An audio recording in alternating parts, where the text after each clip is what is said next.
In this video, we are going to see about another three important inventors in our aeronautical history. Our first inventor of this session is Percy Pilcher. His period was 1867 to 1899. Here, he extending the glider tradition. That means we already saw about the glider man, that is Otto Lilienthal, right? Also, Otto Lilienthal was the first airman. Percy Pilcher was contemporary of Lilienthal and he extended the glider tradition of Lilienthal. In 1895, Percy Pilcher went to meet the Lilienthal to get a guidance about gliders. But before this meeting, he already built his first glider. Then he used the artificial hill of Lilienthal and practiced several glides under the guidance of Lilienthal. And the next 4 years, he built a series of successful gliders. The most noted glider of Pilcher was the Hawk, built in 1896. 1896, the year the Lilienthal died, right? This is the Hawk. This is a Hawk and he is a Percy Pilcher. As I said earlier, he got guidance from Lilienthal. Also, he followed the airman philosophy of Lilienthal. As the airman philosophy, he built and flew several gliders. And then after getting real air experience, he moved to the next level, that is to the powered aircraft. So, to power his Hawk, he need an engine with 4 horsepower and weight not more than 4 pounds to drive a 5 feet of propeller. And then in 1898, he built such engine and bench tested in 1899. In 1899, he mounted his engine to the Hawk and went to demonstrate this powered Hawk. During this demonstration, he died as the same way that our Otto Lilienthal died in 1896. Means during the demonstration, the Hawk attained stalling position and crashed on the ground, and Percy Pilcher died in the next day. Okay. And then our second inventor of this session is Octave Chanute. His period was 1832 to 1910. He was a civil engineer and got the interest in mechanical flight in later 1875. And then for the next 35 years, he collected all the informations about aeronautics he could find. Finally, in 1894, he published one book named Progress in Flying Machines. It was a book had all the collected information about aviation to that date. As we can say, he was the first serious aviation historian. And he was followed the airman philosophy and began to design hang gliders in 1896.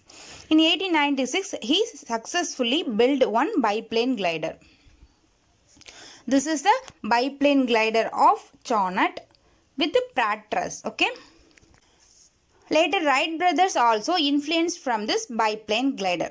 So, we can say Chanute provided the natural bridge between Stringfellow's triplane exhibited in first aeronautical exhibition in 1868, right, to the first powered flight of Wright brothers in 1903.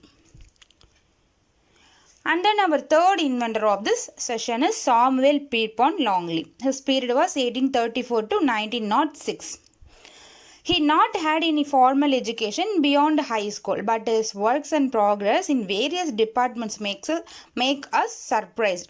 First of all, he worked as an engineer and architect for 13 years. And then in 1865, he worked as an assistant at the Harvard Observatory and mathematics professor at US Naval Academy. Then physics and astronomy professor at University of Pittsburgh. Also, he was a director of Allegheny Observatory at Pittsburgh. And then in 1887, he was a secretary of Smithsonian Institution. From the Smithsonian Institution only, he had interest about flying machines and started to study about powered flight. And then to test the airfoils, he built a large whirling apparatus. Then he built 100 different types of rubber band powered model airplanes, also so many steam powered model airplanes in 1892. But until 1896, he not achieved any success. Finally, in 1896, his 2 model planes made success. One in May 6, another one in November 28 of 1896. Aerodromes. Aerodromes means Langley named his powered airplanes as aerodromes, nothing more than that.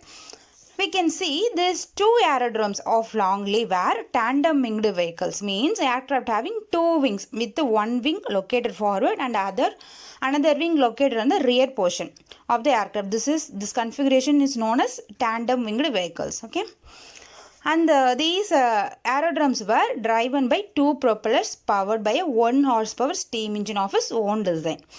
After the success with these two aerodromes in 1896, he decided not to build any large man-carrying machine because it would be expensive in both time and money.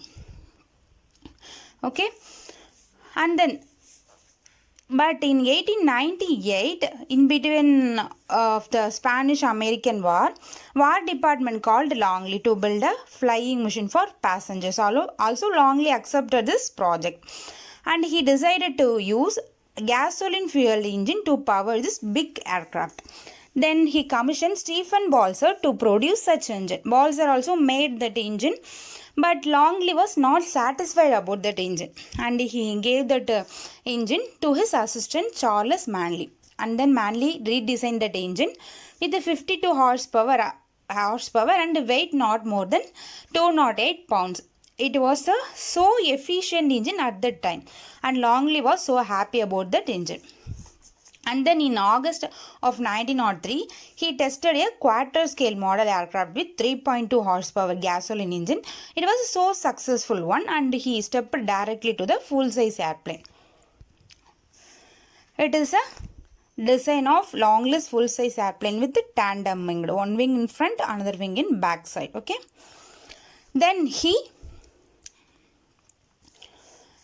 Then he arranged his aircraft on a catapult for an assisted takeoff, and this total arrangement, the catapult plus the aircraft, were placed on top of the houseboat on the river, and Manley at the controls. Okay, this is the arrangement, catapult and the aircraft on the houseboat. Okay, and then in first launch held in October 7, 1903, catapult through the aircraft, but the aircraft not gained its speed. Instead, it fell into the river. Manley was unhurt, but Langley believed the catapult, the launching mechanism was the problem. Okay, we can able to see the aerodrome descending towards the river, right? And then second launch was held in December 8, 1903. In this launch also, the aircraft fell into the river with the rear wing totally collapsed and flight attained 90-degree angle of attack. Again, Manley was unhurt and catapult was blamed. This is a second launch pic. We can able to see the rear wing of the aircraft totally collapsed, right? Finally, War Department blamed Langley for this failure, so he retired from the aeronautical field, totally retired from the aeronautical field.